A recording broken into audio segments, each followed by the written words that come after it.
السلام علیکم ورحمۃ اللہ وبرکاتہ۔ ایک صاحب نے یہ سوال کیا ہے کہ رمضان المبارک میں تراویح میں قرآن کریم سنا کر پیسے لینا، اجرت لینا جائز ہے یا نہیں؟ کچھ لوگوں کا یہ کہنا ہے کہ پیسے لینا جائز ہے، اور اس سلسلے میں وہ حضرت مولانا زرولی خان صاحب نور اللہ مرقدہ کی ایک ویڈیو سے استدلال کرتے ہیں اور دلیل کے طور پر پیش کرتے ہیں کہ حضرت مولانا رحمۃ اللہ علیہ نے حافظ قرآن کو تراویح سنا کر پیسے لینے کی اجازت دی ہے۔ اس سلسلے میں شریعت کا کیا حکم ہے؟ تو جواباً عرض ہے کہ رمضان المبارک میں تراویح میں قرآن کریم سنا کر اجرت لینا جائز نہیں ہے، پیسے لینا جائز نہیں ہے۔ لینے والے اور دینے والے دونوں کے دونوں گناہ گار ہوں گے اور دونوں کو ثواب بھی نہیں ملے گا۔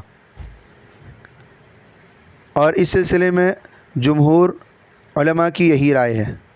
جو لوگ بڑے ہوتے ہیں تو ان کے کچھ تفردات رہتے ہیں، ان کی کچھ ذاتی رائے ہوا کرتی ہے، لیکن وہ ذاتی رائے اگر جمہور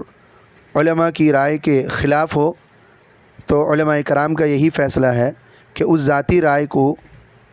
پر عمل نہیں کیا جائے گا، اور وہ ذاتی رائے قابل تقلید نہیں ہوا کرتی۔ اس لیے حضرت رحمۃ اللہ علیہ کی جو یہ ذاتی رائے ہے، یہ جمہور علماء کی رائے سے ہٹ کر ہے۔ جمہور علماء احناف کی رائے یہی ہے کہ قرآن کریم تراویح میں سنا کر اجرت لینا، پیسے لینا ناجائز ہے، اور اس سلسلے میں ہندوستان کے مختلف معتبر دارالفتاؤں کے فتاوی بھی موجود ہیں عدم جواز پر، اور اسی طرح مرکز الخلائق اور مسلمانوں کا مرکز مادر علمی دارالعلوم دیوبند کے دارالفتاء کا بھی یہی فتویٰ ہے کہ رمضان المبارک میں تراویح میں قرآن کریم سنا کر پیسے لینا، اجرت لینا یہ ناجائز اور حرام ہے، اور اسی طرح دیگر دارالفتاؤں کے بھی فتوے ہیں۔ باقی جواز کی کچھ اور شکلیں ہیں جس کو لوگ نہیں اپناتے۔ جائز شکل یہ ہے، مثلا آدمی انفرادی طور پر ختم قرآن کے موقع پر یا اس سے پہلے یا اس کے بعد میں امام صاحب سے الگ سے ملاقات کر کے انہیں اپنی حیثیت کے مطابق دے دے، اس طرح لینا جائز ہے۔ ایسے ہی اعلان کر دیا جائے کہ امام صاحب نے ہمارا اکرام کیا اور ہمیں اس مبارک مہینے میں مکمل قرآن سنا کر مکمل قرآن سننے کی سعادت ہمیں بخشی، اللہ تبارک و تعالیٰ نے ہمیں یہ سعادت بخشی ہے امام صاحب کے ذریعے سے، اس لیے ہمارا یہ فریضہ ہے اخلاقی طور پر کہ ہم بھی ان کا اکرام کریں۔ لہذا ہر آدمی اپنی اپنی حیثیت کے مطابق جو دے سکتا ہے وہ امام صاحب کو دے دے، یا کسی صاحب کو مکلف کر دیا جائے کہ یہ صاحب کے پاس لا کر جمع کر دیا جائے، لیکن ان صاحب کو یہ علم نہیں ہونا چاہیے کہ کس بندے نے کتنا دیا ہے، ورنہ وہ بندہ بھی دوسرے لوگوں کے سامنے چرچا کرے گا کہ فلاں بندہ دیکھو اتنا بڑا ہے، اتنا مالدار ہے، لیکن بخیل ہے، کنجوس ہے، اس نے امام صاحب کو اتنا کم دیا۔ اس لیے جس بندے کے پاس جمع کیا جائے اس کو بھی علم نہ ہو۔ اس کی شکل یہ ہے، مثلا کسی جگہ کو خاص کر دیا جائے کہ وہاں پر ہر آدمی آئے اور مٹھی بھر جو بھی اپنی رکھا ہو مٹھی میں اس کو وہاں رکھ کر چلا جائے، کسی کو علم نہ ہو، اس کو معلوم ہو اور اللہ کو معلوم ہو، پھر جو جمع ہو جائے پورا کا پورا امام صاحب جنہوں نے قرآن کریم سنایا ہے ان کو دے دیا جائے۔ یہ بھی جائز شکل ہے،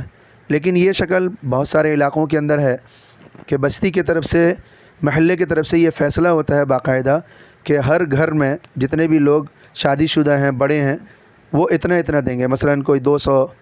سب کے اوپر 200 دینا ضروری ہے۔ اگر نہ دیں تو ان کو برا بھلا کہا جاتا ہے اور ان سے قطع تعلق کر دیا جاتا ہے، ان کا بائیکاٹ کیا جاتا ہے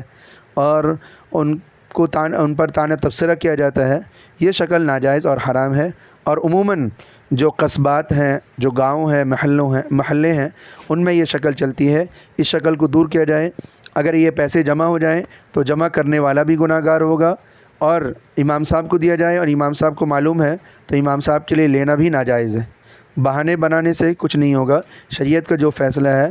اس پر عمل کرنا ضروری ہے۔ دینا ہے تو آدمی اپنی خوش دلی سے دے، کیونکہ نبی علیہ الصلوۃ والسلام کا پاک ارشاد ہے کہ کسی بھی انسان کا مال دوسرے کے لیے تب تک حلال نہیں ہو سکتا جب تک کہ